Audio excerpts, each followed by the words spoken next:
तो हाय दोस्तों, आज का जो हमारा टॉपिक है दोस्तों वो मध्यकालीन इतिहास है। ठीक है, देखिए CHS क्लास 6 का दोस्तों ये तीसरा वीडियो होने वाला है जिसमें हम लोग मध्यकालीन इतिहास पढ़ने वाले। इससे पहले के वीडियो में दोस्तों प्राचीन इतिहास हम लोगों ने कंप्लीट किया था। आपको मैंने बताया था कि इतिहास भाई 3 प्रकार के होते हैं। क्या? प्राचीन इतिहास, मध्यकालीन और आधुनिक इतिहास। जिसमें से प्राचीन इतिहास तो हम लोग का हो चुका है ख़त्म, और हम लोग को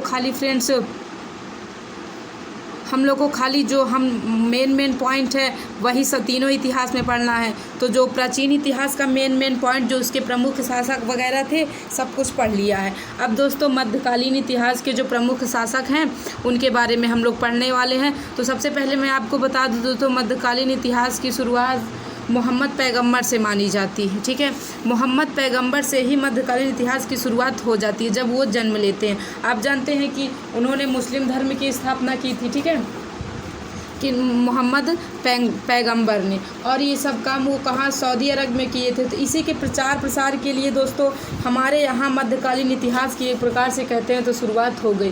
क्योंकि दोस्तों जब वहाँ जब मुस्लिम धर्म का लोग प्रचार प्रसार करना चाहते थे इस्लाम का दोस्तों, तो वो लोग भारत आए। ठीक है, तो भारत आए। आप जानते थे कि भारत पहले सोने की चिड़िया कही जाती थी।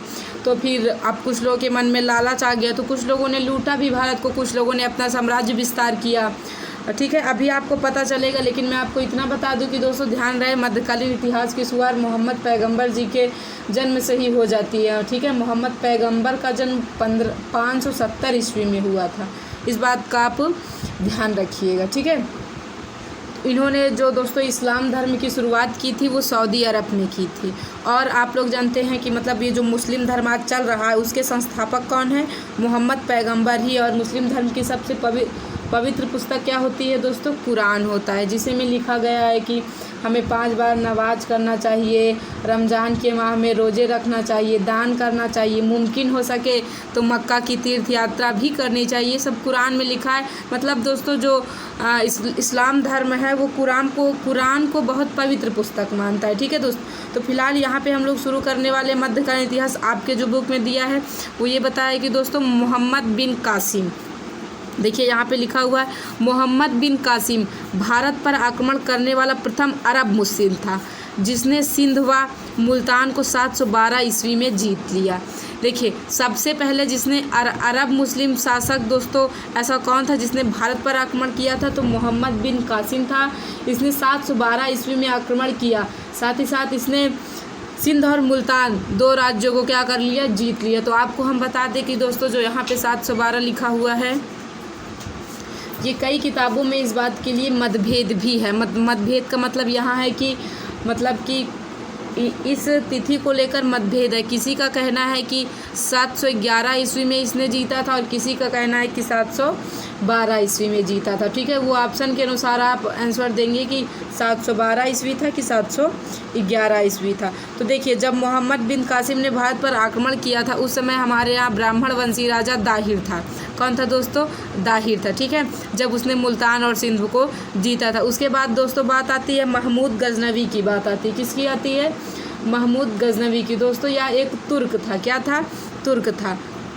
तो महमूद गजनवी ने भारत पर 101 ईस्वी से 1000 है। ठीक है, 1001 ईस्वी से 1027 ईस्वी के बीच 17 आक्रमण किया। अगर मैं आपको महमूद गजनवी के बारे में थोड़ा सा दोस्तों बताऊं तो महमूद गजनवी के दोस्तों पिताजी का नाम सुबुद्दीन था, जो कि एक तुर्क था। मतलब महमूद गजनवी भारत में आने वाला पहला तुर्क था। और अरब मोहम्मद बिन कासिम हो गया। देखिए अरब मुस्लिम मोहम्मद बिन कासिम और तुर्क मुस्लिम दोस्तों महमूद गजनवी। इसका भारत आने का मकसद बस केवल भारत को लूटना था। ये भारत पर 17 बार आक्रमण करता है और 17 बार भारत को लूट के चला जाता है। और दोस्तों इसका 16वां आक्रमण दोस्तों सबसे ज़्यादा प्रसिद्ध है। इसने 16वां आक्रमण सोमनाथ मंदिर पे किया था दोस्तों।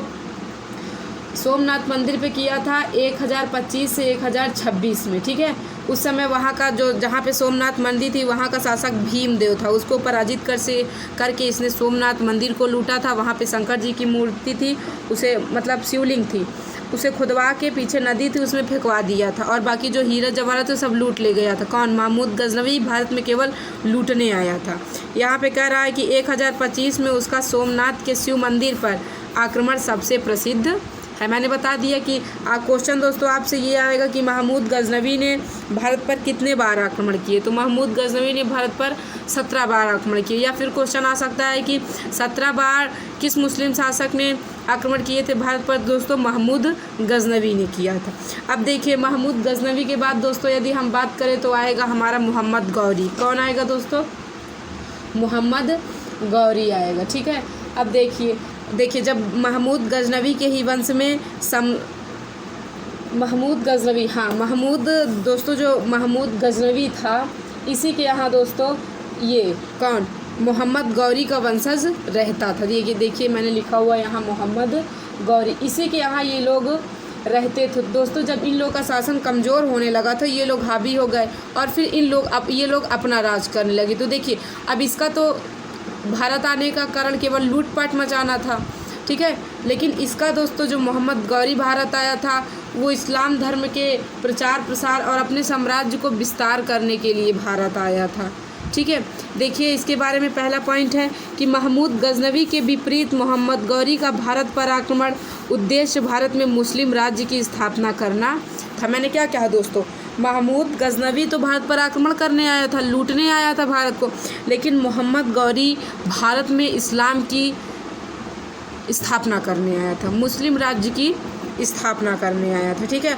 उसके बाद देखिए कह रहा है कि मोहम्मद गौरी और पृथ्वीराज चौहान के बीच 2 लड़ाइयाँ हुई। दोस्तों मोहम्मद गौरी और पृथ्वीराज चौहान के बीच 2 लड़ाइयाँ। तराइन का प्रथम युद्ध हुआ था, तराइन का द्वितीय युद्ध, दोनों लगातार हुए थे। एक 1191 ईस्वी में हुआ था, एक 1192 में। देखिए तराइन का प्रथम युद्ध 1191 ईस्वी जिसमें गौरी की पराजय हुई तथा तराइन का द्वितीय युद्ध 1192 जिसमें पृथ्वीराज की पराजय हुई। देखिए पहले युद्ध जो तराइन का हुआ तो उसमें पृथ्वीराज की जीत होती है और गौरी हार जाता।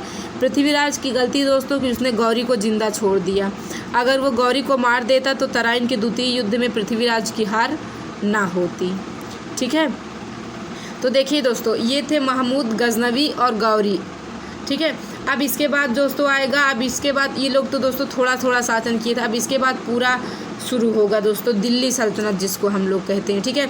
इसी का एक गुलाम दोस्तों इसी का एक गुलाम था जो कि गुलाम वंश की दिल्ली पे क्या कर देता है? स्थापना कर देता है। ठीक है। किसका गुलाम था दोस्तों? तो ध्यान है कि मोहम्मद गौरी का ही गुलाम दोस्तों हमारे यहाँ पे क्या करता है? दिल्ली सल्तनत की स्थापना करता है। तो चलिए आइए आपको दिखाते हैं। आप देखिए यहाँ लिखा हुआ है कि प्रमुख वंश एवं शासक। आपको हम दोस्तों बता दें कि महमूद गजनवी को दोस्तों बुतसिकन या फिर मूर्ति भंजक, ठीक है, क्या यहाँ मैं लिख दे रही हूँ बुतसिकन। ये बुतसिकन इसका अर्थ होता है मूर्ति भंजक। ठीक है। तो दोस्तों ये जहाँ भी लूटपाट करता था ना वहाँ पे खूब मतलब तोड़ फोड़ मचा देता था, इसीलिए इसको बुतकिसन भी कहा जाता था। ठीक है। अब देखिए मोहम्मद गौरी के बारे में भी आपको बता दिया कि मोहम्मद गौरी का भारत आने का उद्देश्य क्या था? मुस्लिम राज्य की स्थापना करना और अपने साम्राज्य का विस्तार करना था। तो अब देखिए जब मोहम्मद गौरी के पास दोस्तों गुलाम थे। क्या थे? गुलाम थे। उसके दोस्तों एक गुलाम ने ही गुलाम वंश की शुरुआत की थी दोस्तों। देखिए दोस्तों इसके बाद दिल्ली सल्तनत की शुरुआत होती है। किसकी शुरुआत होती है? दिल्ली सल्तनत। तो दोस्तों दिल्ली सल्तनत पे दोस्तों 5 वंशों ने राज किया था। कितने वंशों ने? 5 वंशों ने। गुलाम वंश, खिलजी वंश, तुगलक वंश, सैयद वंश, लोधी वंश। ठीक है। दिल्ली सल्तनत पे 5 वंशों ने राज किया। तो सबसे पहले हम गुलाम वंश शुरू करेंगे। देखिए गुलाम वंश 1206 से 1290। ठीक है। 1206 से 1290। देखिए इसमें जो गुलाम वंश का पहला जो प्रमुख शासक था दोस्तों, ध्यान रहे कि सब के बारे में नहीं पढ़ेंगे, केवल प्रमुख शासकों के बारे में ही जानने वाले। तो इसका जो प्रमुख शासक था वो कुतुबुद्दीन ऐबक था। कौन था दोस्तों? कुतुबुद्दीन ऐबक। 1206 से 1210 ईस्वी तक इसने शासन किया। पहले इसकी राजधानी लाहौर थी और बाद में दिल्ली बनी। कुतुबुद्दीन ऐबक की दोस्तों पहले राजधानी क्या थी? लाहौर थी, बाद में क्या बनी? दिल्ली बनी। इसने कुतुब मीनार का निर्माण कार्य प्रारंभ करवाया था। ठीक है। ध्यान रहे कि कुतुबुद्दीन ऐबक ने कुतुब मीनार के निर्माण का कार्य क्या शुरू करवाया था। ठीक है। अब देखिए इसके बाद जो इसमें अगला पॉइंट है वो भी हम आपको दिखाते हैं। देखिए कुतुब मीनार, ठीक है। कुतुब मीनार का दोस्तों निर्माण कार्य किसने प्रारंभ करवाया था? कुतुबुद्दीन ऐबक ने।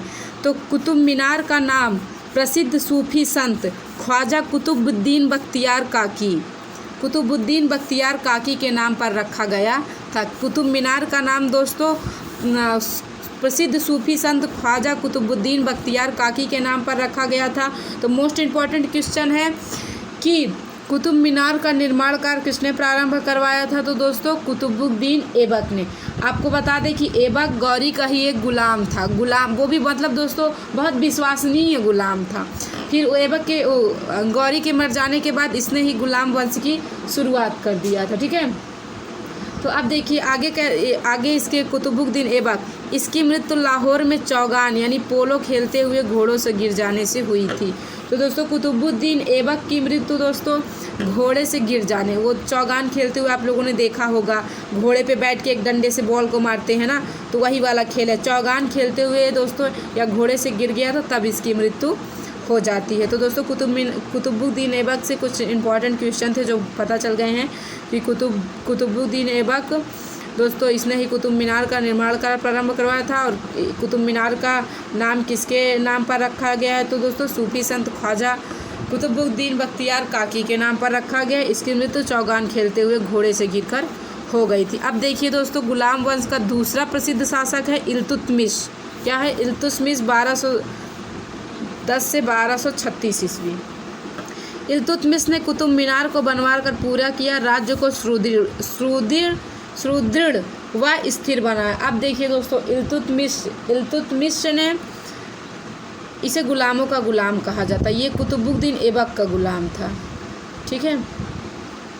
तो इसने कुतुबुद्दीन ऐबक ने कुतुब मीनार का कार्य प्रारंभ करवाया था, लेकिन उसने पूरा बनवाया नहीं था। तो निर्माण कार्य इल्तुतमिश ने पूरा करवाया था और राज्य को अपने सुदृढ़ किया व फिर स्थिर बनाया। इसने 40 योग्य तुर्क सरदारों का एक दल चालीसा का गठन किया। किसने दोस्तों?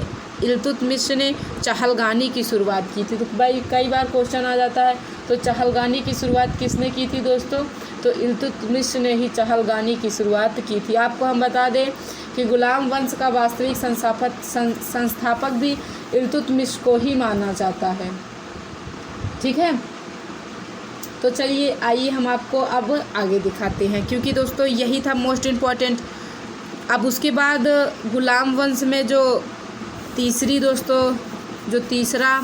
मोस्ट इम्पॉर्टेंट शासक कह लीजिए या फिर जो महत्वपूर्ण शासक था वो रजिया सुल्तान थी। कौन थी दोस्तों? रजिया सुल्तान। ये इल्तुतमिश की बेटी थी, ठीक है। रजिया सुल्तान ये पहली मुस्लिम और अंतिम मुस्लिम महिला शासिका थी। इनके बाद कोई मुस्लिम में महिला में कोई शासन नहीं किया। तो ध्यान रहे रजिया सुल्तान इल्तुतमिश की बेटी थी। 1236 से 1240 ईस्वी में इन्होंने शासन केवल 4 ही साल किया था। रजिया दिल्ली की प्रथम व अंतिम मुस्लिम महिला शासिका थी, पहली भी थी और अंतिम भी थी दिल्ली सल्तनत की। उसके बाद देखिए रजिया के शासनकाल में नूरुद्दीन के नेतृत्व में मुसलमानों के कुछ वर्गों ने विद्रोह भी कर दिया था। मतलब दोस्तों देखिए विद्रोह इसलिए हुए थे कि जो रजिया सुल्तान थी ये महिला थी। क्या थी दोस्तों? महिला थी। और आप जानते हैं कि पुरुष प्रधान देश में महिलाओं की कहाँ चलेगी, इस वजह से बहुत लोगों को खल गया था, तो लोगों ने विद्रोह करना शुरू कर दिया था। और इसीलिए तो 4 साल रजिया सुल्तान चल पाती, अपने ही लोगों इसे मरवा देते हैं। अब देखिए उसके बाद दोस्तों जो गुलाम वंश का अगला प्रसिद्ध शासक वो बलबन है। क्या है दोस्तों? बलबन है। देखिए इसने शासक 1266 से 1286 ईस्वी तक किया था। देखिए बलबन ने पारसी नववर्ष की आरंभ में मनाए जाने वाले उत्साह नवरोज, क्या दोस्तों? नवरोज की भारत में शुरुआत की। तो ध्यान रहे दोस्तों क्वेश्चन आएगा कि नवरोज की शुरुआत किसने की थी दोस्तों? तो बलबन ने किया था। किसने किया था? बलबन ने। अगला क्वेश्चन, अगला मोस्ट इम्पॉर्टेंट पॉइंट है कि सुल्तान की प्रतिष्ठा बढ़ाने के लिए, मतलब दोस्तों उस समय ना जो राजा रहते थे उन्हें सुल्तान कहा जाता था, तो वही राजा कह लीजिए चाहे सुल्तान कह लीजिए। तो सुल्तान की प्रतिष्ठा बढ़ाने के लिए बलबन ने दरबार में सिजदा, घुटनों के बल बैठकर सुल्तान के सामने सिर झुकाना, उसी को हम लोग दोस्तों क्या कहते हैं? सिजदा कहते हैं। मतलब एक प्रकार से मैं आपको सिंपल भाषा में बताऊँ तो बलबन ने दोस्तों 2 प्रथा की शुरुआत की थी, एक सिजदा एक पावोस। पेट के भर लेट के दोस्तों वो लोग क्या करते थे, सुल्तान के चरणों को छूते थे, और दूसरा घुटनों के बल बैठकर सुल्तान के सामने क्या करते थे, सिर झुकाते थे। तो क्वेश्चन आ जाता है कि दोस्तों सिजदा और पावोस की शुरुआत किसने की थी दोस्तों, तो ध्यान रहे बलबन ने किया था। आगे दिखाते हैं, यहाँ देखिए पावोस, पेट के आगे पता चलेगा। देखिए पैरों के बल लेटकर पेट के बल लेटकर सुल्तान के पैरों को चूमना, इसको वो क्या बोलते हैं, पावोस बोलते हैं। ठीक है, कि पेट के बल लेट के सुल्तान जो होगा, जो राजा होगा, उसके पैर को चूमा जाएगा। उसकी ये प्रथाएं शुरू की थी दोस्तों। बलबन ने 2 प्रथाएं शुरू की थी, क्या, पावोस और सिजदा, और एक नवरोज़ की भी शुरुआत की थी। तो ध्यान रखिएगा दोस्तों, बलबन ने रक्त और लौह की नीति अपनाई थी। ठीक है, अभी आपके लिए इसमें तो दिया नहीं, मैं बता दे रही हूँ कि बलबन ने रक्त और लौह की नीति अपनाई थी, मतलब दोस्तों खून का बदला खून से। उसके बाद देखिए अगला जो हमारा दिल्ली सल्तनत का वंश निकला दोस्तों, वो खिलजी वंश था। अब गुलाम वंश क्या हो गया, समाप्त हो गया। खिलजी वंश 1290 से 320, अब देख सकते 1320, 30 साल चला था, बस ज़्यादा दिन नहीं चला था खिलजी वंश। ठीक है, खिलजी वंश का दोस्तों एक ही महत्वपूर्ण शासक, मतलब प्रमुख शासक या फिर महान शासक कहिए आप लोग, वो निकले अलाउद्दीन खिलजी। कौन निकले, अलाउद्दीन खिलजी। 1296 से 1316 ईस्वी, अलाउद्दीन खिलजी। तो देखिए इनको द्वितीय सिकंदर भी कहा जाता है, अलाउद्दीन खिलजी को द्वितीय सिकंदर भी कहा जाता है। दोस्तों इनको द्वितीय सिकंदर इसलिए कहा जाता है क्योंकि ये दोस्तों सिकंदर के तरीके विश्व विजेता बनने निकलने वाले थे, लेकिन इनके एक दोस्त के समझाने के बाद ये रुके, अन्यथा ये दोस्तों विश्व विजेता बनने वाले थे। ठीक है, इसीलिए इनको द्वितीय सिकंदर भी कहा जाता है। देखिए उसके बाद अगला पॉइंट है इनके बारे में कि वह प्रथम शासक जिसने स्थायी सेना गठित की। क्या किया दोस्तों, स्थायी सेना गठित की, मतलब परमानेंट। सैनिकों को नगद वेतन दिया, घोड़ों को दागने की प्रथा, सैनिकों के लिए हुलिया प्रथा की प्रारंभ किया। ठीक है दोस्तों, ये सब काम अलाउद्दीन खिलजी ने किया था। उसके बाद देखिए अलाउद्दीन खिलजी ने बाजार नियंत्रण प्रणाली की भी स्थापना की। मतलब दोस्तों यहाँ बाजार नियंत्रण प्रणाली से मतलब है कि मतलब जो वहाँ के पहले के जो बाज़ार होते थे उसमें कोई मूल्य तय नहीं रहता था किसी वस्तु का। तो अलाउद्दीन खिलजी ने फिर एक नियंत्रण लाया बाज़ार में कि अब ये वस्तु इतने पर ही बिकेगी। ठीक है, देखिए पहला तो हम लोगों ने गुलाम वंश पढ़ लिया, फिर खिलजी वंश पढ़ लिया, अब तुगलक वंश पढ़ने वाले। ठीक है, तीसरा जो वंश चला दिल्ली सल्तनत पे वो तुगलक वंश चला था। 1320 से 1414 ईस्वी, 1320 से 1414 ईस्वी। इसमें दोस्तों जो महान शासक निकला वो मोहम्मद बिन तुगलक निकला। कौन निकला, मोहम्मद बिन तुगलक।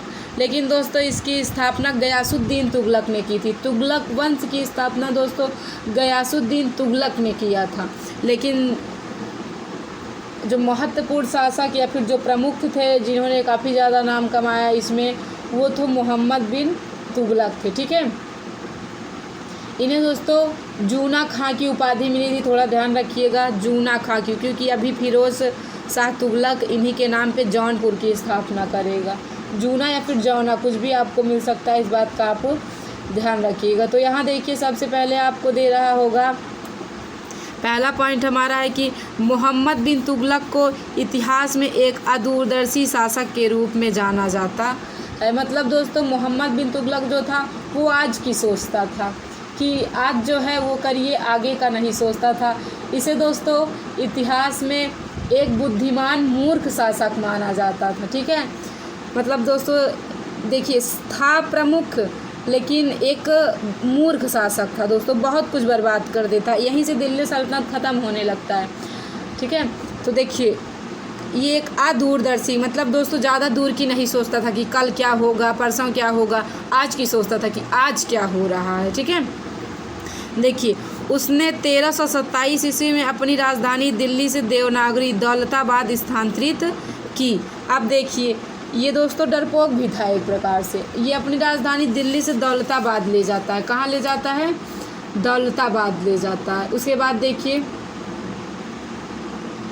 आपको पता होना चाहिए दोस्तों कि इब्न बतूता इसी के शासनकाल में भारत आया था। अभी आपको पता चलेगा आगे। अगला पॉइंट देखिए कि उसने कृषि के विकास के लिए दीवान कोही नामक विभाग की स्थापना की थी। तो दोस्तों इसने कृषि के विकास के लिए दीवान कोही नामक स्थापना की थी। यहाँ से दोस्तों होता क्या था कि जिन किसानों को ज़रूरत है वो कर्जा ले सकते हैं, ठीक है, जिन भी किसानों को चाहिए वो यहाँ से कर्जा ले सकते हैं। अगला पॉइंट देखिए 1334 ईस्वी में मोरक्को का प्रसिद्ध यात्री इब्न बतूता। तो दोस्तों इब्न बतूता कहाँ का रहने वाला था? मोरक्को का। किस सन में भारत आया? 1334 ईस्वी में। उसने दिल्ली में 8 वर्षों तक काजी का पद संभाला था। ध्यान रहे कि इब्न बतूता ने 8 वर्षों तक दिल्ली में काजी का पद संभाला था। चलिए अब अगला दोस्तों जो तुगलक वंश का महत्वपूर्ण शासक है वो फिरोज शाह तुगलक है। कौन है? फिरोज शाह तुगलक 1351 से 1388 ईस्वी तक शासन किए थे। देखिए फिरोज शाह तुगलक सेना में वंशवाद को बढ़ावा दिए।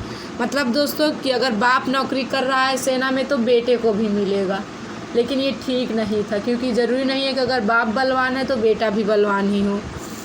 तथा सैनिकों को वेतन के रूप में भूमि प्रदान की। अब दोस्तों फिरोज शाह तुगलक सैनिकों को वेतन ना देकर भूमि देने लगे, ये इनकी बहुत बड़ी गलती थी। उसके बाद देखिए उसने हिसार, फिरोज़ाबाद, फतेहाबाद, फिरोज शाह कोटला, जौनपुर आदि नगरों की स्थापना की। किसने दोस्तों? फिरोज शाह तुगलक ने हिसार, फिरोज़ाबाद, फतेहाबाद, फिरोज शाह कोटला, जौनपुर आदि की स्थापना की। जौनपुर की स्थापना इसने अपने भाई जौना खां की याद में किया था। इससे पहले जो बताया मोहम्मद बिन तुगलक, उन्हीं की याद में ये किया था। अब देखिए उसने फ़ारसी भाषा में अपनी आत्मकथा फतूहत ए फिरोज शाही की रचना की। मतलब दोस्तों फिरोज शाह ने फ़ारसी भाषा में अपनी आत्मकथा ऑटोबायोग्राफी फतूहत फिरोज शाही की रचना की। अब दोस्तों देखिए ये हमारा आखिरी वंश है। अब मैंने आपको 5 वंश बताया था। क्या क्या बताया था? गुलाम वंश, खिलजी वंश, तुगलक वंश, सैयद वंश, लोदी वंश। सैयद वंश दोस्तों आपके यहाँ नहीं दिया है बुक में, क्योंकि सैयद वंश कुछ खास इम्पोर्टेंट नहीं था और बहुत ज़्यादा शासक भी नहीं निकल के आए थे और ज़्यादा शासन भी ये लोग नहीं किए थे। सैयद वंश में आपको केवल 4 शासक मिलते, जो जिसमें से बहुत ज़्यादा खिज्र खां जो थे वही इम्पोर्टेंट थे, ठीक है। अब डायरेक्ट बात करते हैं लोदी वंश की, क्योंकि आप में बुक में दिया तो है नहीं। देखिए अब बात करते हैं हम लोग किसकी दोस्तों? लोदी वंश की। लोदी वंश की स्थापना बहलोल लोदी ने किया था। इसमें देखिए सबसे पहले इसके जो महत्वपूर्ण शासक भी हैं वो कौन है? बहलोल लोदी। 1451 से 1489 ईस्वी तक इसने शासन किया था। लोदी वंश की स्थापना किसने किया था दोस्तों? बहलोल लोदी ने किया था। उसके बाद आगे देखिए कि दिल्ली सल्तनत में शासन करने वाला यह प्रथम अफ़गान वंश था। तो दोस्तों दिल्ली सल्तनत में शासन करने वाला प्रथम अफ़गान वंश कौन था? लोदी वंश था। उसके बाद देखिए दूसरा महत्वपूर्ण शासक दोस्तों सिकंदर लोदी। कौन था? सिकंदर लोदी। सिकंदर लोदी ने 1504 में आगरा शहर की स्थापना की और 1506 में इसे अपनी राजधानी बनाई। सिकंदर ने, ध्यान रहे कि दोस्तों क्वेश्चन ये आएगा कि सिकंदर लोदी मतलब दोस्तों सिकंदर लोदी ने आगरा शहर की स्थापना किस सन में किया? तो दोस्तों सिकंदर लोदी ने आगरा शहर की स्थापना 1504 ईस्वी में किया और उसके बाद 1506 में इसे अपनी राजधानी भी बना लिया था। तो क्वेश्चन आएगा कि आगरा की स्थापना किसने की थी? तो दोस्तों सिकंदर लोदी। चलिए अगला पॉइंट देखते हैं। अब देखिए उसके बाद अगला पॉइंट कह रहा है सिकंदर लोदी के बारे में कि सिकंदर लोदी गुलरुखी के उपनाम से फारसी में कविताएं लिखते थे। दोस्तों जो सिकंदर लोदी था वो गुलरुखी के नाम से कविताओं को लिखता था, ठीक है। इस बात का आप ध्यान रखिएगा। तो मैंने आपको बताया बहलोल लोदी, सिकंदर लोदी। अब लोदी वंश या फिर कह लीजिए दिल्ली सल्तनत का अंतिम शासक इब्राहिम लोदी। लोदी वंश का तो अंतिम शासक हैं ही, लेकिन ये दिल्ली सल्तनत के भी अंतिम शासक हैं। इसके बाद मुग़ल वंश की स्थापना हो जाएगी। देखिए इन्होंने शासनकाल 1517 से 1526 ईस्वी का था। इसमें एक पॉइंट है कि इब्राहिम लोदी 1526 में पानीपत के प्रथम युद्ध में बाबर के हाथों मारा गया और इसी के साथ दिल्ली सल्तनत का शासनकाल समाप्त हो गया। तो इब्राहिम लोदी के साथ ही दोस्तों दिल्ली सल्तनत का शासनकाल क्या हो जाता है, समाप्त हो जाता है। ये दोस्तों एक मात्र ऐसा शासक था जो रणभूमि में मारा गया था, ये दोस्तों युद्ध करते करते मारा गया था। ठीक है, तो पानीपत का प्रथम युद्ध दोस्तों इसने लड़ा था, मतलब पानीपत का प्रथम युद्ध 1526 में बाबर के साथ लड़ा था।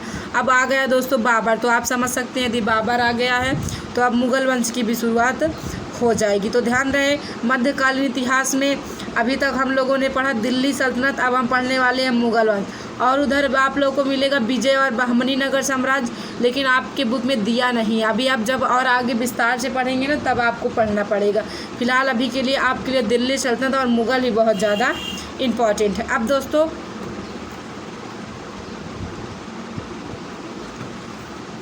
तो देखिए मुग़ल वंश की स्थापना दोस्तों बाबर ने किया। किसने किया? बाबर ने किया। तो अब देखिए मुग़ल वंश चलता है दोस्तों 1526 से लेकर 1857 की क्रांति तक। वही 1857 की क्रांति में ही मुग़ल वंश समाप्त हो जाता है, बहुत लंबा चलता है। तो सबसे पहले इसके महत्वपूर्ण शासक जो निकलते हैं वो बाबर हैं। कौन है दोस्तों? बाबर। 1526 से 1530 4 साल लड़े, चारों साल में एक एक युद्ध किया था। बाबर ने दोस्तों 4 प्रमुख युद्ध लड़े थे, जिसमें से केवल अभी आपको इसमें एक ही मिलने वाला। ठीक है, देखिए बाबर 1526 से 1530 ईस्वी। बाबर अपने पिता की तरफ से तैमूर का तथा माता की तरफ से चंगेज खां यानी मंगोल का वंशज था। मतलब दोस्तों उसके पिता जो थे वो तुर्क थे, उसकी माता जो थी वो मंगोल थी। तो तुर्क और मंगोल को मिला के ही मुग़ल बोला गया था। ठीक है, इस बात का आप ध्यान रखिएगा। तो दोस्तों ध्यान रहे कि मुग़ल वंश की स्थापना किसने की थी? तो बाबर ने किया था। किस सन में किया? 1526 में किया था। किसको हरा के किया? इब्राहिम लोदी को हरा किया। किस युद्ध में हरा के किया? पानीपत के प्रथम युद्ध में हरा के किया। यहाँ अगला पॉइंट, पानीपत के प्रथम युद्ध 1526 में इब्राहिम लोदी को हराकर भारत में बाबर ने मुग़ल वंश की स्थापना की। और भी बाबर ने इसके अलावा 3 युद्ध लड़े थे। ठीक है, जैसे देखिए बाबर ने पहला तो लड़ लिया क्या? पानीपत का युद्ध लड़ लिया। उसके बाद दोस्तों बाबर लड़ता है, उसके बाद दोस्तों खानवा का युद्ध लड़ता है, घाघरा का युद्ध लड़ता है और एक युद्ध लड़ता है वो। तो इसी प्रकार दोस्तों मतलब बाबर इन युद्धों के बाद ही कायदे से तब पर भी ये स्थापना नहीं कर पाता है। फिर इसके बाद जो शासक आएगा वो तो भटकता ही रह जाता है। तो मैंने आपको बताया कि बाबर ने 4 युद्ध लड़े थे, जिसमें से पहला युद्ध पानीपत हो जाता है, फिर खानवा का लड़ा, घाघरा का लड़ा, चंदेरी का लड़ा। यही 4 युद्ध इसके प्रमुख थे बाबर के, लेकिन चारों के बारे में आपको डिस्क्राइब नहीं किया, एक के बारे में बताया वो भी पानीपत का प्रथम। अब दोस्तों बाबर का बेटा हुमायूं जो इसके बाद शासन करने वाला है। ठीक है, देखिए अभी तो ये भागता फिरेगा दोस्तों। हुमायूं का जीवन बहुत ज़्यादा संघर्ष से भरा रहा, इसने बहुत ज़्यादा स्ट्रगल किया अपने लाइफ में, तब कहीं जाके आज मुग़ल वंश बचा। अन्यथा बाबर स्थापना किए तो हुमायूं ख़त्म भी कर देता। देखिए इसका शासनकाल 1530 से 40, फिर 1555 से 56। ये जो यहाँ 15 साल का गैप दिख रहा है, यहाँ पे शेरशाह सूरी ने शासन किया था। अभी आपको आगे पता चलेगा। देखिए पहला पॉइंट, हुमायूं का प्रमुख शत्रु शेरशाह सूरी, जिसने उसे चौसा के युद्ध 1539, तो दोस्तों चौसा का युद्ध कब हुआ था? 1539 में पराजित किया, और 1540 में कन्नौज, जिसको हम लोग बिलग्राम बोलते हैं, के युद्ध में पराजित करके भारत से बाहर चले जाने के लिए बाध्य कर दिया। शेरशाह ने दोस्तों हुमायूं से पहले चौसा का युद्ध, फिर कन्नौज के युद्ध के बाद ही वो हुमायूं को भारत से बाहर खदेड़ देता है। ठीक है, तो हुमायूं अपनी जान बचा के भाग लेते हैं। अभी देखिएगा फिर अटैक करेंगे। जून 1555 ईस्वी में सरहिंद का युद्ध सिकंदर, सूर व बैरम खां के मध्य में विजय प्राप्त कर पुनः दिल्ली की गद्दी पर बैठा। तो दोस्तों 1540 में कन्नौज के युद्ध के साथ इसने भारत छोड़ा था। फिर 1555 में जब अपने सैनिकों को सुदृढ़ कर लेता है, मजबूत कर लेता है, फिर 1555 में हुमायूं शेरशाह सूरी पर आक्रमण करता है। तो उसकी तरफ से सिकंदर सूर और हुमायूं की तरफ से बैरम खां, इन दोनों के मध्य युद्ध हुआ, जिसमें कि हुमायूं जीत जाता है और दिल्ली पर पुनः शासन करता है, मतलब दिल्ली की गद्दी पर बैठ जाता है। तो इसीलिए इसके शासनकाल को 2 भागों में डिवाइड किया गया। पहला तो ये 1530 से 40 करता है, फिर 15 साल ये शासन नहीं करता है। 15 साल के बाद फिर आता है 1555 से 56, 1 साल करता है। फिर इसका बेटा अकबर। अब हुमायूं के बेटा अकबर के बारे में हम लोग पढ़ेंगे। अब देखिए दोस्तों, अकबर का शासनकाल 1556 से 1605 में रहा। ठीक है, अकबर की मृत्यु 1605 में ही होगी। अकबर का जन्म 1542 में हुमायूं के प्रवास काल के दौरान अमरकोट में हुआ था। उसके बाद देखिए अगला पॉइंट है कि अकबर ने बैरम खां की सहायता से 1556 में पानीपत का द्वितीय युद्ध हेमू विक्रमादित्य, इन्हीं को हेमू को ही विक्रमादित्य, ये हिंदू राजा था, को पराजित किया। 1576 ईस्वी में हल्दी घाटी के युद्ध में राजा मान सिंह ने मेवाड़ के शासक महाराणा प्रताप को पराजित किया। ठीक है, 56 में दोस्तों ध्यान रहे कि पानीपत का द्वितीय युद्ध कब लड़ा गया, 1556 में। पहला युद्ध तो 1526 में लड़ा गया और पानीपत का द्वितीय युद्ध 1556 में लड़ा गया। ठीक है, हेमू और अकबर के बीच। उसके बाद दोस्तों 1556 में, हाँ, फिर 1576 में हल्दी घाटी का युद्ध लड़ा जाता है। ठीक है, जो महाराणा प्रताप और अकबर के बीच होता है, महाराणा प्रताप हार जाते हैं, अकबर जीत जाता है। ठीक है, बस इतना ही मोस्ट इम्पॉर्टेंट था। बाकी आप जानते होंगे इनकी वाइफ का नाम जोधा। तो बहुत सी कहानी, आजकल तो सीरियल भी आने लगे हैं, जोधा अकबर। ठीक है, तो इतना ही मोस्ट इम्पॉर्टेंट था, ध्यान रखिए। उसके बाद देखिए जहांगीर कौन था दोस्तों, ये अकबर का बेटा था। अकबर का बेटा कौन था, जहांगीर, जिसने शासन 1605 से 1627 ईस्वी तक किया था। जहांगीर का विवाह 1611 में शेर अफगान की विधवा मेहरुनिसा से होती है। शेर अफगान की विधवा मेहरुनिसा से जहांगीर की शादी 1611 ईस्वी में होती है, जिसे बाद में नूर जहां के नाम से प्रसिद्ध हुई। मेहरुनिसा को दोस्तों बाद में नूर जहां के नाम से जाना जाता है। फिर अगला पॉइंट देखिए कि जहांगीर के शासनकाल में मुगल चित्रकला चरमोत्कर्ष पर थी। मतलब दोस्तों जहांगीर के शासनकाल में मुगल की दोस्तों जो चित्रकला थी। अगला पॉइंट यहाँ है कि उसने राज्य की जनता को न्याय दिलाने हेतु न्याय की प्रतीक सोने की जंजीर को अपने महल के बाहर लगवाया था। दोस्तों वो मतलब जनता को न्याय दिलाने के लिए ही उसने ऐसा किया था, अपने महल के बाहर सोने की जंजीर को लगवाया था। जिसको भी न्याय चाहिए वो उस जंजीर को दोस्तों हिलाकर न्याय की गुहार कर सकता था। ठीक है, उसके बाद देखिए शाहजहाँ ने 1627 से 1658 ईस्वी तक शासन किया। शाहजहाँ ने स्वयं अपना व अपनी बेगम मुमताज़ का मकबरा आगरा में बनवाया, जो ताजमहल के नाम से प्रसिद्ध है। आज आप लोग जो ताजमहल सुनते हैं वो शाहजहाँ और उनकी बेगम मुमताज़ का मकबरा है, जो कि आज भारत का विश्व का 7वां अजूबा में है। ठीक है, अगला पॉइंट चलिए देखते हैं इनके बाद। अगला पॉइंट है हमारा कि जिसने आगरा में मोती मस्जिद तथा दिल्ली में लाल किला जामा मस्जिद का निर्माण करा। तो दोस्तों दिल्ली का आज जो लाल किला उसका निर्माण किसने करवाया था, ध्यान रहे, शाहजहाँ ने करवाया था। आगरा में मोती मस्जिद का भी निर्माण शाहजहाँ ने ही करवाया था। जामा मस्जिद का भी निर्माण शाहजहाँ ने करवाया था। अब दोस्तों शाहजहाँ का बेटा औरंगजेब जो अपने बाप को बंदी बनाकर राजा बनता है। देखिए औरंगजेब बहुत खूंखार था, एकदम कट्टर मुस्लिम था। 1658 से 1617 ईस्वी तक इसने शासन किया। देखिए शाहजहाँ के उत्तराधिकार के लेकर दारा और औरंगजेब के मध्य 25 अप्रैल 1658 में घरमत युद्ध और 8 जून 1658 में समूहगढ़ का युद्ध हुआ। 12 से 14 अप्रैल 1659 को देवराई की घाटी के युद्ध में दारा पराजित हुआ और औरंगजेब ने दारा की हत्या करवा दी। दोस्तों दारा और औरंगजेब दोनों भाई ही थे। सत्ता के लिए इन दो मतलब उत्तराधिकार के लिए ही इन दोनों में झगड़ा होती है और औरंगजेब दारा को मरवा देता है। देखिए पहले तो उसने 25 अप्रैल 1658 को घरमत के युद्ध में हराता है, यहाँ दारा पर, वहाँ भी क्या दारा को हराता है। फिर 8 जून 1658 में फिर दारा को क्या कर देता है, पराजित कर देता है समूहगढ़ के युद्ध में। 12 से 14 अप्रैल 1659 में देवराई की घाटी में फिर दारा को पराजित करता है। फिर औरंगजेब उसको अब बार पराजित करके थक चुका था, अब जब इसमें पराजित करता है तो मरवा ही देता है एकदम से कि अब लड़ो तुम। उसके बाद देखिए कि दिल्ली के लाल किला में स्थित मोती मस्जिद का निर्माण औरंगजेब ने करवाया था। दोस्तों जो दिल्ली का लाल किला है उसमें जो स्थित है मोती मस्जिद, उसका निर्माण औरंगजेब ने ही करवाया था। तो दोस्तों यहाँ के बाद मुग़ल वंश भी समास, औरंगजेब से ही मुग़ल वंश का पतन शुरू हो जाता है। और भी बहुत से शासक आएंगे, क्योंकि इसका दोस्तों अंतिम जो शासक था वो बहादुर शाह जफ़र था। ठीक है, बहादुर शाह जफ़र 1857 की क्रांति, उस समय राजा कौन था? बहादुर शाह जफ़र ही था। लेकिन ये सब बहुत कमज़ोर राजा थे, कोई मतलब नहीं था इनसे। औरंगजेब तक ही मुग़ल काल को माना जाता है, जो प्रमुख राजा थे। उसके बाद दोस्तों मैंने आपको बताया था कि वहाँ हुमायूं को शेर शाह सूरी हराया था। तो उसने जब हुमायूं को शेर शाह सूरी ने हराया तो वहाँ उसने सूरवंश की स्थापना कर दी थी, केवल 15 साल के लिए।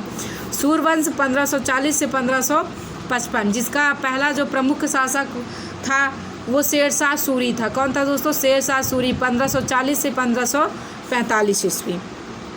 शेर शाह सूरी का मूल नाम फरीद था, या फिर इनका कहिए इनके बचपन का नाम क्या था? फरीद था। उसे शेर खान की उपाधि बिहार के गवर्नर बहान खां लुहानी ने दी थी। तो दोस्तों शेर शाह सूरी को शेर खान की उपाधि किसने दी थी? किसने दिया था? बिहार के गवर्नर बहार खान लुहानी ने दिया था। उसके बाद अगला पॉइंट देखिए कि कलिंजर के अभियान में एक गोले के विस्फोट से शेर शाह सूरी की मृत्यु हो जाती है तथा इसे सासाराम बिहार में दफनाया जाता है। शेर शाह सूरी को दोस्तों बिहार के सासाराम में दफनाया गया है। इसने दोस्तों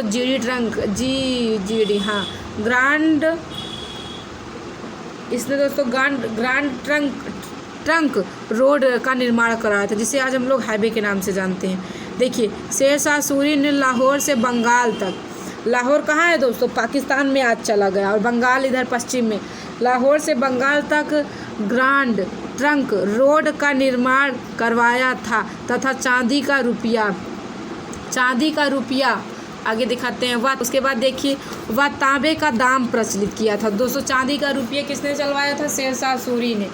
इसी के शासनकाल में पद्मावत, तो दोस्तों आप पद्मावत जिसके रचयिता मलिक मोहम्मद जैसी की रचना हुई। तो दोस्तों पद्मावत की रचना किसके शासनकाल में हुई थी? तो शेर शाह सूरी के शासनकाल में मलिक मोहम्मद जैसी ने किया था। मतलब वो एक मूवी आई है, उसका भी नाम क्या है? पद्मावत ही है। पहले तो शायद पद्मावती था, फिर बदल के क्या कर दिया गया? पद्मावत कर गया। तो ये मलिक मोहम्मद जैसी ने ही लिखा था। उसमें यदि आप उस कहानी को देखेंगे ना तो बहुत अच्छी कहानी है। अलाउद्दीन खिलजी उसमें किसी औरत के ऊपर फिदा हो जाता है, फिर बहुत सारे उसमें भी मारपीट होते हैं। देखिएगा, मूवी अच्छी है। तो दोस्तों यहाँ पे हो गया हमारा मध्यकालीन इतिहास भी समाप्त।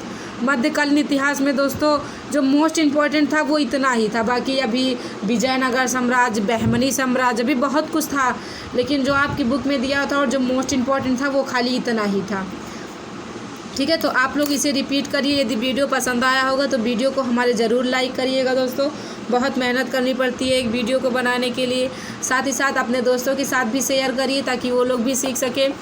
और दोस्तों सब्सक्राइब करिएगा हमारे चैनल को, और बगल में आए बेल आइकन को ज़रूर प्रेस करिएगा ताकि कोई भी वीडियो और अपलोड करें तो नोटिफिकेशन आप तक पहुंच जाए और आप इस वीडियो को मिस ना करें। कमेंट करके बताएं कि आपको किस टॉपिक पर वीडियो चाहिए। हम कोशिश करेंगे कि आपकी टॉपिक पर भी वीडियो को क्रिएट करें। आप जानते हैं रिकॉर्डेड क्लास ही आप लोग को मिल पाएगी। लाइव के लिए आप लोग को थोड़ा सा इंतज़ार करना पड़ेगा। और लाइव तो मैं आऊँ दोस्तों, बट थोड़ा सा नेटवर्क की बहुत ज़्यादा प्रॉब्लम इधर रहती है इस वजह से, और मेरे फ़ोन में भी कुछ ज़्यादा प्रॉब्लम आ गई है। तो उसके लिए दोस्तों आप लोगों को थोड़ा सा इंतज़ार करना पड़ेगा। फ़िलहाल आप लोगों ने बहुत अच्छा रिस्पांस है, आप लोग मेरे वीडियो को पूरा वॉच करिए। और साथ ही साथ दोस्तों जिन लोगों ने भी पूरा वॉच किया है फ़िलहाल तो उनको अभी के लिए बहुत बहुत धन्यवाद। दोस्तों वीडियो को ज़रूर से शेयर करिएगा। फ़िलहाल अभी के लिए चलते हैं। जय हिंद, वंदे मातरम। मिलते हैं अपने अगले वीडियो में।